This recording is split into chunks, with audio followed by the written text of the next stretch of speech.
السلام عليكم ورحمة الله وبركاته. ليلة سعيدة على كل الأهلاوية النهاردة. الأول هنبتدي برؤوس المواضيع، واللي متصدرة هاشتاج واللي عليها تفاعل كبير جدا على منصة إكس: بطلان رخصة بيراميدز، الدوري 45 في الجزيرة، السفيرة الأمريكية، النادي الأهلي. نبتدي الحكاية.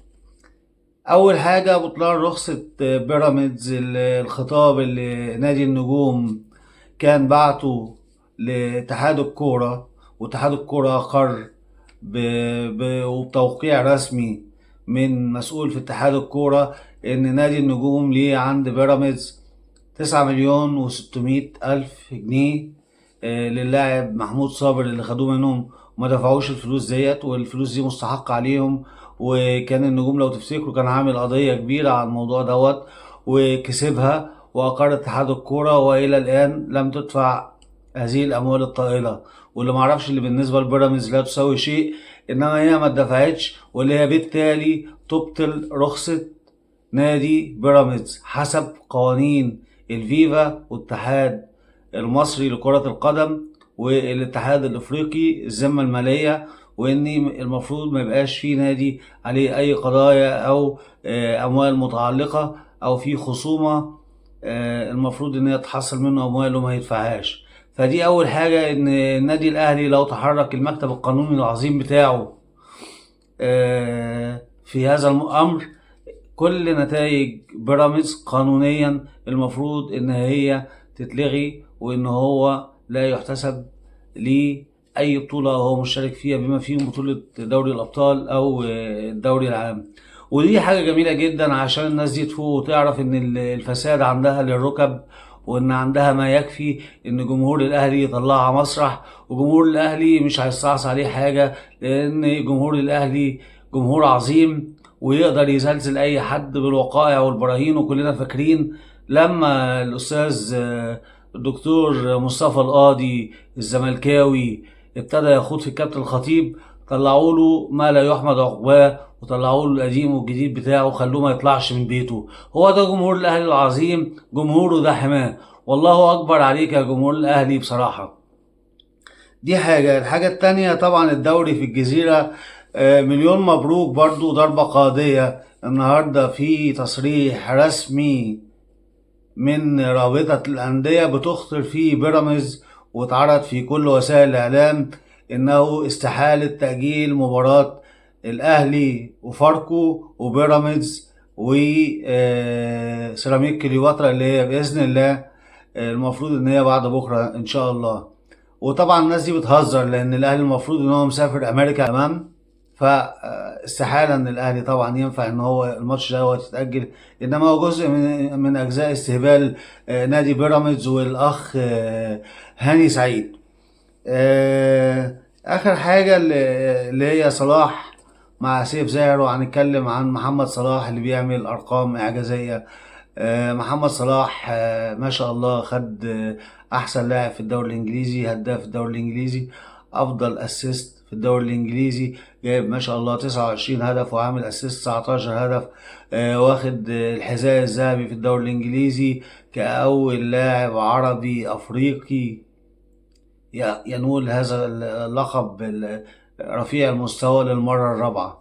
لا يضاهيه حتى في الدوري الإنجليزي إلا تيري هنري، كل واحد فيهم حصل عليه 4 مرات. ورحلة كفاح ونجاح كبيرة لمحمد صلاح، ابتداها في نادي المقاولين العرب، ابتداها بالمقاولين العرب، وبعديها نادي بازل، وبعدين سافر لتشيلسي، وبعدين لعب في فيورنتينا، ومن فيورنتينا طلع على روما، وفي الآخر ليفربول اللي عمل فيه إنجازات وأرقام قياسية وإعجازية لم يفعلها لاعب أفريقي ولا عربي على مر التاريخ. مليون مبروك لمحمد صلاح فخر العرب، ومليون مبروك للأهلاوية اللي فعلا أسلكتم صدورنا بهذه الأخبار العظيمة النهاردة، وبهذه الحملة اللي بتطلع الناس ديت على المسرح عشان تعرف حجمها وتعرف تمامها، إن الأهلي دائما وعظيم وليه جمهور دايما في ظهره ودايما بيحميه ودايما بيسنده. وبإذن الله الأهلي مسافر يوم 2 أمريكا إن شاء الله عشان يلعب كأس العالم للأندية، وهيحصلهم إن شاء الله يوم 6 الكابتن زيزو وتكون الفرحة كبيرة بإذن الله، ونحقق أرقام إعجازية مع المدرب الجديد ومع النجوم السوبر اللي انضموا للأهلي زي تريزيجيه وبن رمضان وزيزو. مليون مبروك يا أهلاوية، وبإذن الله بعد بكرة نحتفل ببطولة الدوري، خصوصا إن احنا خلاص بين قاب قوسين أو أدنى الأهلي يكسب الأهلي يتعادل خلاص يبقى فاز ببطولة الدوري. مليون مبروك، وإن شاء الله دائما وأبدا نعيش أفراح وتشرفونا وتفرحونا وتسعدوا جماهيركم اللي بالملايين. والنهارده كمان لما تشوفوا السفيرة الأمريكية مع مجلس الإدارة، تقدر تقول إن هو لقاء السحاب، تقدر تقول رجال دولة، حاجة مشرفة، صورة مشرقة ومشرفة لمصر لما تشوف الكابتن خطيب والكابتن مرتجي والمجلس الإدارة والخلفية والإبهار اللي بيقدم والعراقة اللي بتقدم في النادي الأهلي. فعلا تحس بالسعادة والفخر وتقول دوت صنع في مصر. ويا ريت كل المؤسسات الأندية تكون على هذا المستوى، تشوفوا الشياكة والرقي من الكابتن الخطيب ومجلس إدارة، كل حاجة جميلة جدا. وهي أثنت السفيرة الأمريكية وكان لقاء في منتهى المودة وفي منتهى الشياكة، وبيقدر وبيسمن عراقة وقوة وعظمة النادي الأهلي مهما كره ومهما اتكلم ومهما قال الكارهي النادي الأهلي حاقدين على النادي الأهلي. وتشوف فرق رمز الكابتن محمود الخطيب بشياكته ولبسه وأناقته ووقفته وكلامه، وشوف ناس ثانية بتقف في الحديقة بتاعت النادي بتكلم الأعضاء بتاعها كأنهم مثلا في كافيتيريا في وسط البلد. حاجة مفيش مقارنة خالص. أصحاب الجرافتات الشيك لأصحاب مش عايز أتكلم يعني، مفيش مقارنة على كل الناس، على كل الأندية وعلى رأسهم الأندية المنافسة. قبل ما تفكر تتكلم وتخوض في الأهلي لازم ترفع ايدك وتعترف وبكل أمانة إن أنت بتتكلم أمام تاريخ وعراقة شكلا ومضمونا، وتتمنى وتحس مسؤوليك ان يكونوا على هذا المستوى. ما عندناش حد بيحب الحديده، ما عندناش حد بيقعد يرغي على الفاضي والمليان، ما عندناش حد مسؤول بيطلع بفانيلا بحمالات وتحس ان هو مش في الوعي. ما عندناش الكلام دوت.